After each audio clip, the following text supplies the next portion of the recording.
बहुत बहुत स्वागत करता हूँ आपका सीएसएस सीखने की इस सीरीज में। कई बार क्या होता है कि बच्चे कंफ्यूज रहते हैं हमेशा और जो बिगिनर्स हैं उनको तो कंफ्यूजन होगी ही होगी, जाहिर सी बात है। कारण क्या है कंफ्यूजन होने का कि जो एक्सटर्नल स्टाइल शीट है वो बड़ा कंफ्यूजिंग है। ठीक है, इंटरनल स्टाइल शीट में एक जगह कोडिंग हो जाती है। अगर आप नोटपैड पे कोडिंग करते हैं एचटीएमएल की, सीएसएस की, तो एक ही जगह इंटरनल में या इनलाइन में एक ही जगह कोडिंग हो जाती है। But in the case of जब भी हम बात करें एक्सटर्नल स्टाइल शीट की, तो वहां कोडिंग दो जगह करनी होती है और ऐसे में आपको हो जाती है कंफ्यूजन कि आखिरकार ये कैसे होगा। So much confused about it.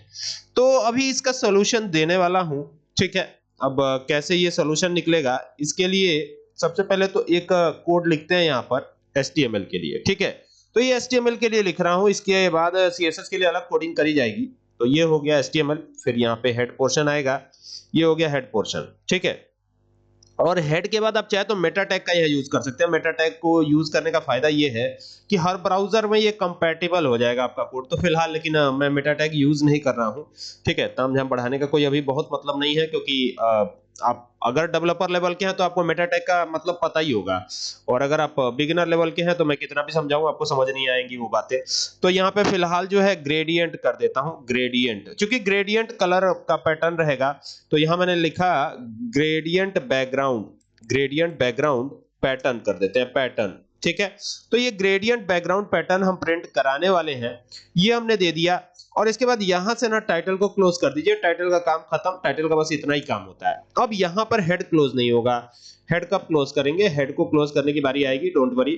अभी फिलहाल यहां पे लगाएंगे लिंक टैग। ठीक है, LIN के लिंक, REL, रेल। ठीक है, ये लिख दिया हमने।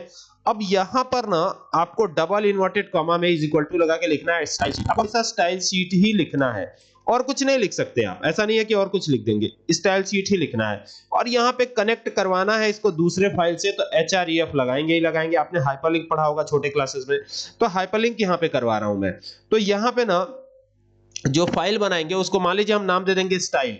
तो style.css नाम से वो फाइल सेव होनी चाहिए। ठीक है, अभी मैंने सेव करा नहीं है, लेकिन हम आगे चल करके करने वाले हैं। अब यहाँ पर हेड को क्लोज कीजिए, और हेड को क्लोज करने के बाद यहाँ पर एंटर करके नीचे आइए, यहाँ पे बॉडी टैग लगा लीजिए। ठीक है, तो ये लगा लिया बॉडी टैग, और बॉडी टैग में कुछ भी आप लिख सकते हैं, जो मर्जी लिखिए। जैसे मैं यहाँ पे लिख देता हूँ H1, H1 यानी हेडिंग 1 है, काफी बड़ा दिखता है ये। तो ये लिख दिया मैंने ग्रेडियंट बैकग्राउंड, ये ही मैंने लिख दिया। ठीक है, ग्रेडियंट बैकग्राउंड ये मैंने लिख दिया इस पे। तो जो H1 में लिखेंगे वो सेम टू सेम प्रिंट हो जाएगा, नो डाउट अबाउट दिस। तो ये तो हो ही जाएगा। अभी यहाँ पे बॉडी को क्लोज कर देते हैं। यहाँ से ये आए, बॉडी को क्लोज किया, और एट लास्ट HTML को भी क्लोज करना होगा। तो यहाँ से HTML भी क्लोज हमने कर ही दिया है, कंट्रोल S करके सेव करेंगे ही। तो ये हमने सेव किया। अब डेस्कटॉप पे सेव कर रहे हैं, और इसका नाम क्या देना है आपको याद है? इसका नाम कुछ भी आप दीजिएगा, लेकिन जो अगला वाला डॉक्यूमेंट आएगा, जो अगला वाला आपको HTML कोड लिखना है, उसमें नाम आपको क्या देना है? उसमें नाम आपको style.css ही देना है। ठीक है, तो यहां पे फिलहाल मैं कास्केड कर देता हूं, इसका नाम cascade.htm, htm कर देते हैं, html भी लिख सकते हैं। ठीक है, तो ये हो गया। अभी ये सेव हो गया। अभी हमको दूसरी कोडिंग करनी है, तो दूसरा पेज ओपन कर लेते हैं नोटपैड का। ठीक है, और दूसरी कोडिंग कैसे करेंगे? तो देखिए यहाँ पे सीधा सीधा, चूंकि बॉडी के ऊपर ही ये बैकग्राउंड आएगा, तो यहाँ पे सीधा बॉडी लगाएंगे। अब यहीं पे कंफ्यूजन होती है। अब ये दूसरा कोड है, पहला कोड आपने देख लिया, इसको मैंने डेस्कटॉप पे सेव किया है। पहले कोड को देखिए कहां पे सेव किया है, वो भी दिखा देता हूं। ये कास्केड के नाम से देख रहे हैं, और इस पर डबल क्लिक करेंगे तो अभी कुछ आएगा नहीं, खाली H1 आएगा। तो H1 में ग्रेडियंट बैकग्राउंड, यहाँ पे बैकग्राउंड तो प्रिंट नहीं हो रहा है, आप देख सकते हैं यहाँ पर तो बैकग्राउंड प्रिंट नहीं हो रहा है। तो बैकग्राउंड प्रिंट कब होगा? तो जब हम ये कोडिंग करेंगे ना, ये वाली सेकंड वाली जो करने वाले हैं हम, तो यहां से बैकग्राउंड लिंक रहेगा, यानी यहीं से बैकग्राउंड प्रिंट होके आएगा। तो अभी इसीलिए CSS की कोडिंग यहां से करी जा रही है। तो यहाँ पे मैं मार्जिन देने वाला हूं। मार्जिन क्या रख देते हैं हम? 0 रख देते हैं। ये रख दिया 0 मार्जिन। एंटर करके नीचे आए, हाइट रखेंगे HEIGHT, हाइट। तो हाइट कितनी रखेंगे? 100 VH रखते हैं। VH का मतलब मैं पहले भी बता चुका हूं आपको। ठीक है, तो ये हो जाएगा। और यहां से टर्मिनेशन, देखिए ये सेमीकोलन का मतलब है कि टर्मिनेट कर रहे हैं। अब यहां पर ना कमेंट लगा रहा हूं। कमेंट कैसे लगेगा? कमेंट कैसे लगेगा, सवाल ये है।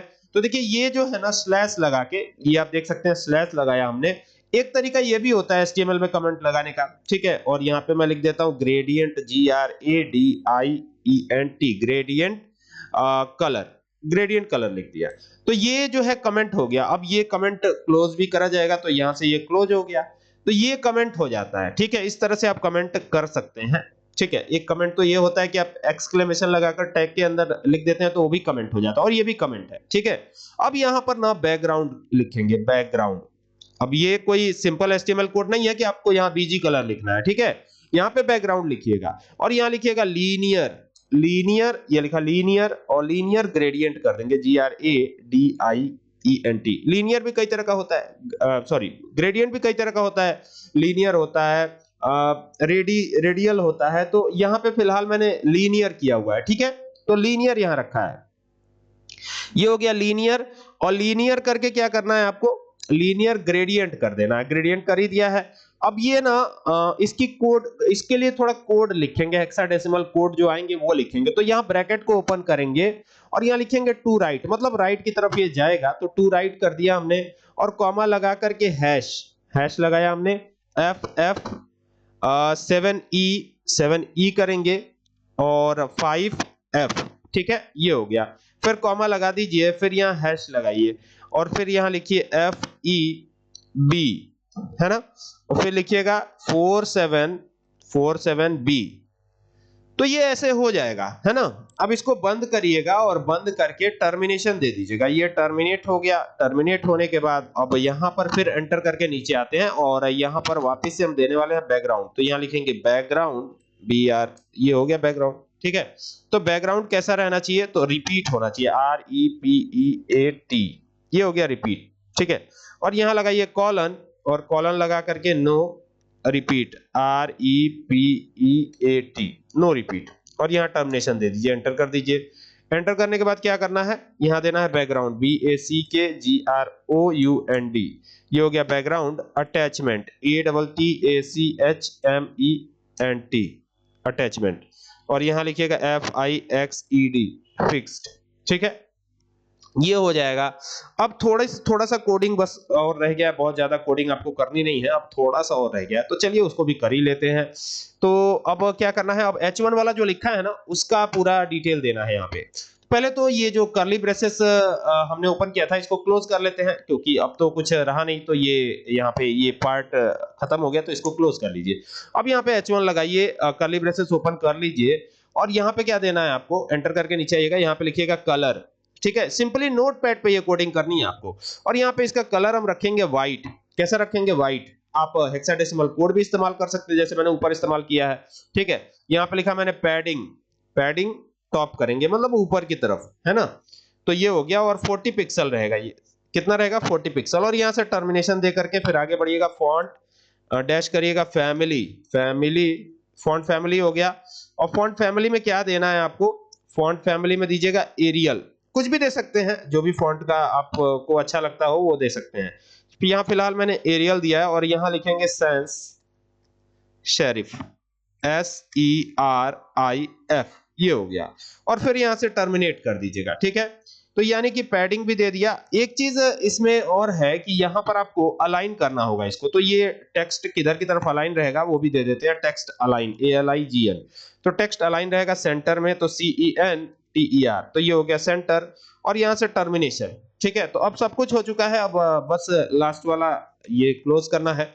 और इसका नाम क्या देना है, आपको याद है ना, नाम क्या देना है, नाम जैसा कि मैंने पहले बताया था कि इसका नाम आपको देना है style.css। ठीक है, तो ये ध्यान रखिएगा, और इसको डेस्कटॉप पे ही करेंगे, जहां पर पहली वाली आपकी फाइल है वहीं पे इसको सेव करेंगे। तो डेस्कटॉप पे जाते हैं, और स्टाइल स्मॉल में रहेगा, स्मॉल और कैपिटल का भी ध्यान देना, ऐसा नहीं कि आपने लिखा स्मॉल में है और कैपिटल में वहां पे लिखा हो, तो दोनों सेम होना चाहिए। तो यहाँ दोनों स्मॉल कर दिया है, और style.css के नाम से सेव भी कर दिया। अब काम हो जाना चाहिए, तो यहां से चलेंगे, और ये जो आपको दिख रहा है ना, ये HTML का कोड। अब देखिए ये वाला कोड तो यहाँ है, और ये जो HTML वाला कोड है इसको ओपन करिए और देखते हैं क्या हुआ है।